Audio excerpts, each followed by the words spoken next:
Elle s'occupe de la culture, c'est elle qui l'a choisi.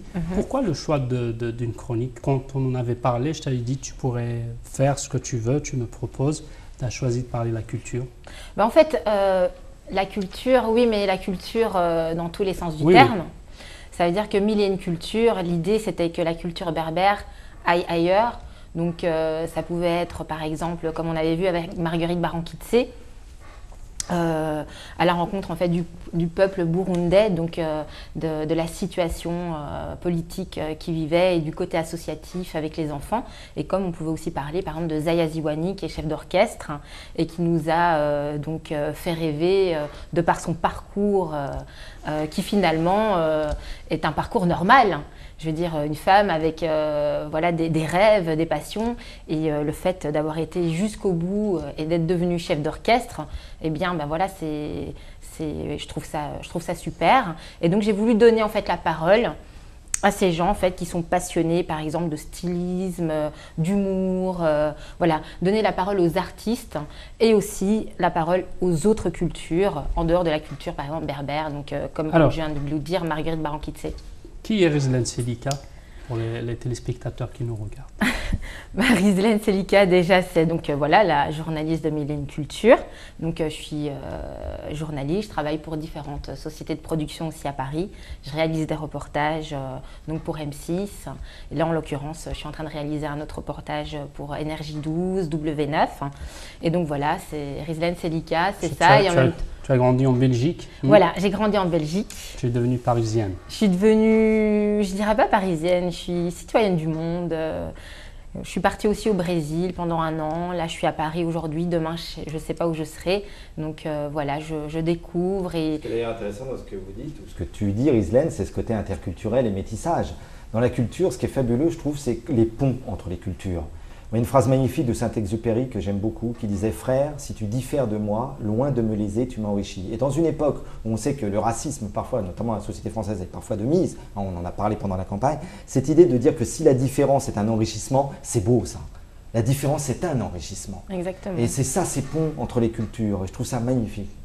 Alors, tu parlais de… Je vous pose la question à tous les deux. On commence par la culture, la diversité. On viendra sur la politique. Tu arrivais avec des sujets, tu choisissais tes chroniques. Oui. Alors comment tu choisissais tes sujets? C'est par rapport à la personne, par rapport à ses origines, à son travail? Tu tenais compte un peu des gens issus de la diversité? Ben, comme je vous l'ai dit, donc c'est Mille et une Culture. Et comme Christophe vient de le dire, voilà, je pense que j'ai créé cette chronique parce qu'elle me ressemble aussi. Et donc, lorsque je traitais d'un sujet, c'était par rapport à des personnes qui m'attiraient et qui pouvaient aussi transmettre un message. Et j'essayais aussi d'être dans un message positif. Et l'idée, en fait, c'était, donc je reviens encore à ça, que la culture berbère puisse aller ailleurs pour pouvoir être ouvert sur les autres cultures en fait. Et donc un exemple, prochainement j'espère que je vais pouvoir refaire encore une autre dernière chronique Mille et une Culture sur une dame qui s'appelle Tata Milouda. Donc Tata Milouda, elle a une 60aine d'années, elle est d'origine marocaine. Et cette femme, elle a eu un parcours classique, mariée, elle a eu des enfants, puis après son mari l'a quittée pour une femme plus jeune au bled, enfin soit. Mais cette femme n'a pas renoncé, elle n'a pas été démissionnaire et elle a décidé d'apprendre à écrire et à lire le français. Et aujourd'hui, cette dame, eh bien, elle fait des one-man shows. Elle fait des one-man shows donc, dans différents théâtres, là où elle rencontre aussi d'autres… Elle est très connue, je crois. Tata Milouda, elle commence à… Très connue. Voilà. Et ce que j'aime bien dans cette idée-là, on en a déjà parlé, Morand, c'est que sur certains médias, ils parlent tout le temps des mêmes, à tous les endroits, et il y a une sorte d'uniformité qui se fait dans certains médias qui est assez catastrophique. C'est-à-dire que et de mettre le focus, de mettre la caméra, de mettre quelque part la lumière sur de nouvelles personnes qui développent une certaine culture, je trouve ça hyper intéressant. Ça permet d'une certaine manière à nos téléspectateurs de découvrir et d'aller avoir envie de les rencontrer et de goûter à cette culture-là. Et en même temps, on a l'impression, je ne sais pas ce que vous en pensez, qu'on en parle toujours de la diversité. Elle est vraiment encouragée dans tout ce qui est culturel et sportif. Mais quand on en arrive à la politique, finalement, on en a combien? Très peu, une poignée. Et pourquoi? Parce que là, on est sur le pouvoir. Et sur le pouvoir, alors là, il y a un précaré. Et d'une certaine manière, sur le pouvoir, ils ne vont pas venir nous ennuyer. voyez ce que je veux dire? Et c'est un peu ça le problème. C'est que d'une certaine manière, la France est métisse. Dans les années 98, vous vous rappelez quand on a gagné la Coupe du Monde, on a parlé de la France black, blanc, beurre. C'était vraiment l'image de l'équipe de France de football à l'époque. Hein, il y avait les Zidane, il y avait les Thuram, il y avait tous des gens. Au fond, je veux dire, on est tous plus ou moins métis. À 1 ou 2 ou 3 générations, on a tous des ancêtres. Moi-même, je m'appelle Médici. Vous imaginez, comme je suis français, j'ai beaucoup d'origine italienne. Je suis berbère, kabyle aussi. Alors, il paraît que je dirais Rizlan. Rizlan disait que je ressemblais un peu à un kabyle, donc disent que j'ai des faux airs de Gad Elmaleh.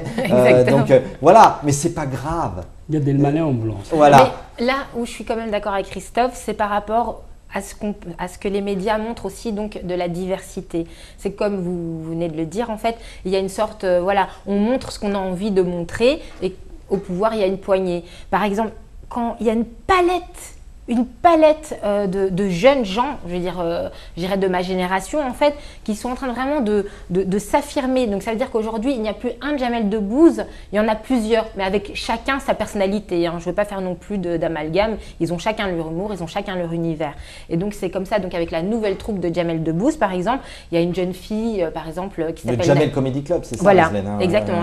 La troupe la nouvelle troupe de Jamel, en fait. Ouais. Eh bien, il y a une jeune fille qui s'appelle Nawal Madani. Il y a Kevin Razi qui est d'origine par exemple antillaise. Donc là maintenant, il y a cette génération montante et ça devient vraiment fulgurant et je trouve que c'est ça qui est intéressant. Par exemple, je pense que vous allez aussi aborder le thème de Mohamed Merah. Par exemple, Mohamed Merah, ben voilà, on n'a pas arrêté de parler de Mohamed Merah.